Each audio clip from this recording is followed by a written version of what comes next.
Question है, भारतीय संविधान के किस अनुच्छेद को संविधान की आत्मा कहा जाता है? ए है आर्टिकल 14, बी है आर्टिकल 19, सी है आर्टिकल 21 और डी है आर्टिकल 32। तो संविधान के किस अनुच्छेद को संविधान की आत्मा कहा जाता है? तो हमारा करेक्ट आंसर हो जाएगा आर्टिकल 32, यानी डी हमारा करेक्ट आंसर हो जाएगा। चलिए अगला क्वेश्चन देख लेते हैं क्या कह रहा है। क्वेश्चन है, मौलिक अधिकारों में संशोधन करने की शक्ति किसके पास है? कह रहा है मौलिक अधिकारों में संशोधन करने की शक्ति किसके पास है? ए है राष्ट्रपति, बी है संसद, सी है सर्वोच्च न्यायालय और डी है राज्य विधानमंडल। तो मौलिक अधिकारों में संशोधन करने की शक्ति किसके पास है? तो हमारा करेक्ट आंसर हो जाएगा संसद। आर्टिकल 368 के अंतर्गत संसद मौलिक अधिकारों में भी संशोधन करने की शक्ति प्राप्त करती है। चलिए अगला क्वेश्चन देख लेते हैं क्या है। कह रहा है निम्नलिखित में से कौन सा विषय संघ सूची में शामिल है? कह रहा है निम्नलिखित में से कौन सा विषय संघ सूची में शामिल है? ए है पुलिस, बी है कृषि, सी है रक्षा और डी है सार्वजनिक स्वास्थ्य। इनमें से कौन सा विषय संघ सूची में शामिल है ये पूछ रहा है, तो हमारा करेक्ट आंसर हो जाएगा रक्षा। रक्षा संघ सूची का विषय है। चलिए अगला क्वेश्चन देख लेते हैं। कह रहा है नीति आयोग की स्थापना भारत में किस वर्ष हुई? कह रहा है नीति आयोग की स्थापना भारत में किस वर्ष हुई? ए है 2012, बी है 2014, सी है 2015 और डी है 2016। तो नीति आयोग की स्थापना भारत में किस वर्ष हुई? तो हमारा करेक्ट आंसर हो जाएगा 2015। फर्स्ट जनवरी 2015 में इसकी स्थापना हुई थी नीति आयोग की। चलिए अगला क्वेश्चन देख लेते हैं।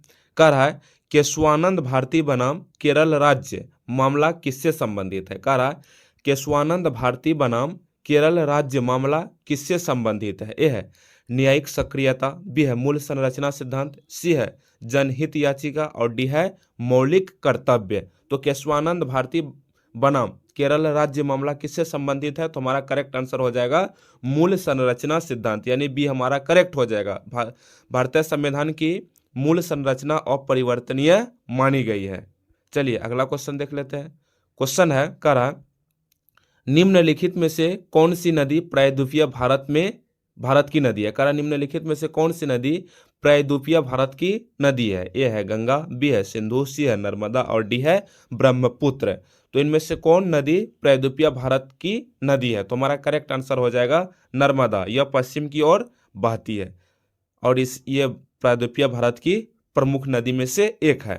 चलिए अगला क्वेश्चन देख लेते हैं। क्वेश्चन है, कह रहा है भारत में राष्ट्रीय आपातकाल किस अनुच्छेद के अंतर्गत घोषित किया जाता है? कह रहा भारत में राष्ट्रीय आपातकाल किस अनुच्छेद के अंतर्गत घोषित किया जाता है? ए है अनुच्छेद 352, बी है अनुच्छेद 356, सी है अनुच्छेद 360 और डी है अनुच्छेद 365।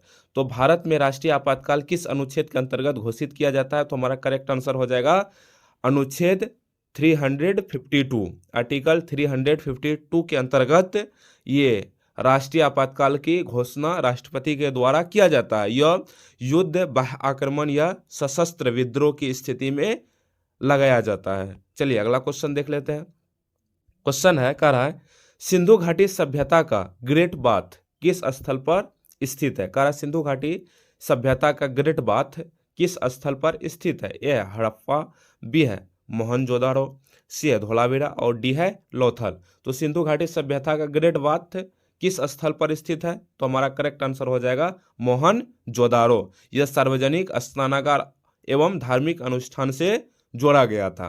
चलिए अगला क्वेश्चन देख लेते हैं क्या कह रहा है। क्वेश्चन जीएसटी को लागू करने वाला संविधान संशोधन कौन सा है? कह रहा है जीएसटी को लागू करने वाला संविधान संशोधन कौन सा है? ए है 99वां, बी है 100, सी है 101 और डी है 102।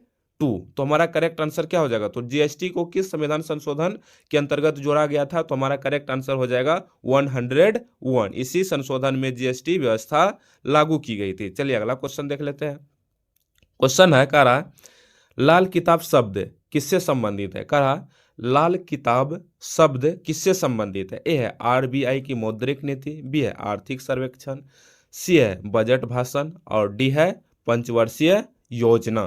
तो लाल किताब शब्द किससे जुड़ा हुआ है यानी संबंधित है किससे, तो हमारा करेक्ट आंसर हो जाएगा आर्थिक सर्वेक्षण, यानी बी हमारा करेक्ट हो जाएगा। आर्थिक सर्वेक्षण का कवर लाल होता है, इसलिए ये लाल शब्द आर्थिक सर्वेक्षण से जुड़ा हुआ होता है। चलिए अगला क्वेश्चन देख लेते हैं। कह रहा है काजीरंगा राष्ट्रीय उद्यान किस राज्य में स्थित है। कह रहा है काजीरंगा राष्ट्रीय उद्यान किस राज्य में स्थित है। यह है पश्चिम बंगाल, बी है असम, सी है मेघालय और डी है अरुणाचल प्रदेश। तो काजीरंगा राष्ट्रीय उद्यान किस राज्य में है, तो हमारा करेक्ट आंसर हो जाएगा असम। यह एक सींग वाले गेंडे के लिए प्रसिद्ध है। चलिए अगला क्वेश्चन देख लेते हैं।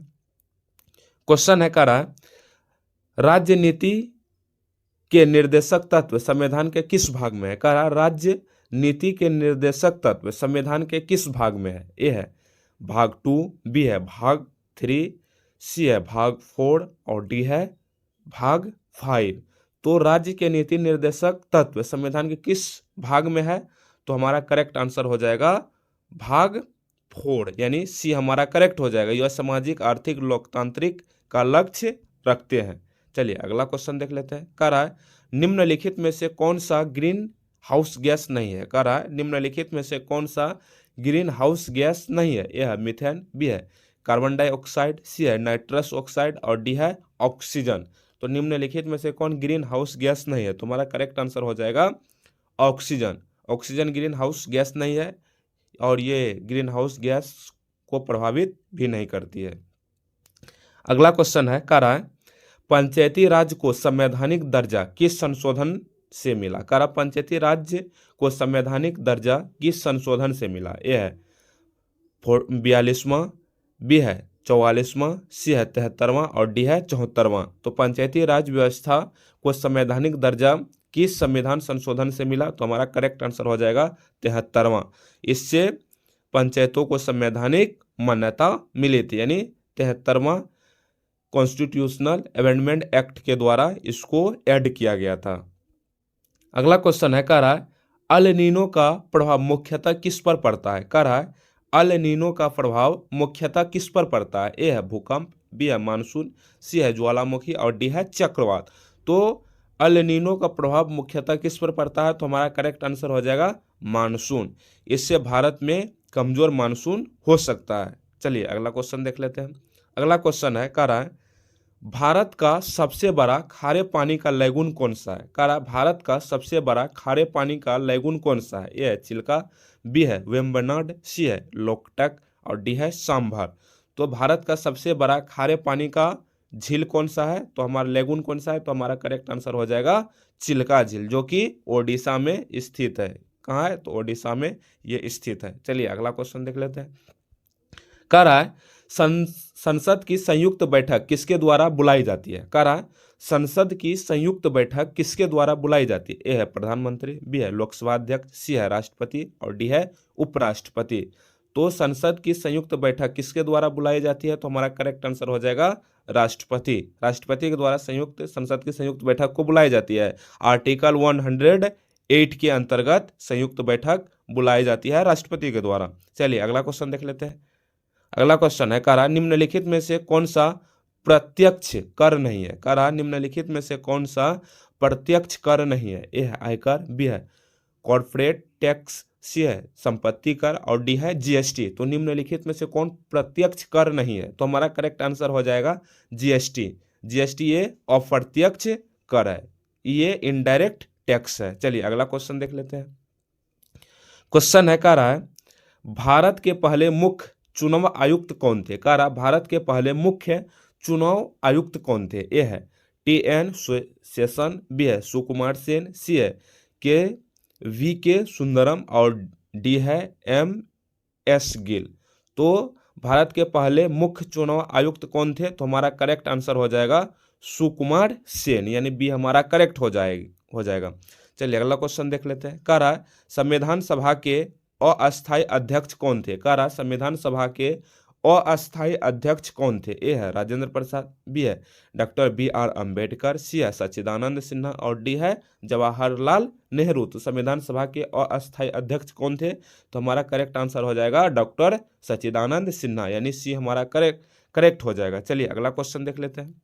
अगला क्वेश्चन है कह रहा है निम्नलिखित में से कौन सा जैव विविधता हॉटस्पॉट भारत में नहीं है। कह रहा निम्नलिखित में से कौन सा जैव विविधता हॉटस्पॉट भारत में नहीं है। ए है पश्चिमी घाट, बी है हिमालय, सी है इंडो बर्मा और डी है अमेजन।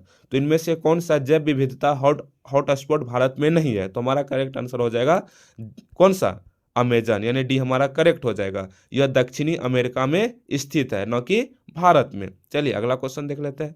कह रहा वित्त आयोग का गठन कितने वर्ष में एक बार होता है। कह रहा वित्त आयोग का गठन कितने वर्ष में एक बार होता है। ए है 3, बी है 4, सी है 5 और डी है 6। तो वित्त आयोग का गठन वर्ष में कितने बार होता है। तो वर्ष में क्वेश्चन था वित्त आयोग का गठन कितने वर्ष में एक बार होता है, कितने वर्ष में एक बार होता है। तो हमारा करेक्ट आंसर हो जाएगा 5 वर्ष में। आर्टिकल 280 के अंतर्गत वित्त आयोग का गठन वर्ष में कितना बार करवाना है ये तय किया जाता है। चलिए अगला क्वेश्चन है। कह रहा भारत का सबसे बड़ा मीठे पानी का झील कौन सा है। कह रहा भारत का सबसे बड़ा मीठे पानी का झील कौन सा है। ए है वुलर, बी है लोकटक, सी है चिल्का और डी है सांबर। तो भारत का सबसे बड़ा मीठे पानी का झील कौन सा है। तो हमारा करेक्ट आंसर हो जाएगा वुलर झील, जो कि जम्मू एंड कश्मीर में स्थित है। चलिए अगला क्वेश्चन देख लेते हैं। क्वेश्चन है चुनाव आयोग का उल्लेख संविधान के किस अनुच्छेद में है। कह रहा है चुनाव आयोग का उल्लेख संविधान के किस अनुच्छेद में है। ए है 320, बी है 324, सी है 326 और डी है 329। चुनाव आयोग का उल्लेख संविधान के किस अनुच्छेद में है। तो हमारा करेक्ट आंसर हो जाएगा बी, यानी 324। आर्टिकल 324 के अंतर्गत संविधान में ये उल्लेखित है चुनाव आयोग के बारे में। चलिए अगला क्वेश्चन देख लेते हैं। अगला क्वेश्चन है भारत का सबसे बड़ा जैव मंडल आरक्षित क्षेत्र कौन सा है। कह रहा भारत का सबसे बड़ा जैव मंडल आरक्षित क्षेत्र कौन सा है। ए है सुंदरवन, बी है नीलगिरी, सी है कच्छकारण, डी है पंचमढ़ी। तो भारत का सबसे बड़ा जैव मंडल आरक्षित क्षेत्र कौन सा है। तो हमारा करेक्ट आंसर हो जाएगा कच्छ का रण हमारा करेक्ट हो जाएगा। ये जो है क्षेत्रफल के दृष्टि से सबसे बड़ा है। कौन सा, कच्छ का रण, जैव मंडल आरक्षित क्षेत्र में क्षेत्रफल के दृष्टि से।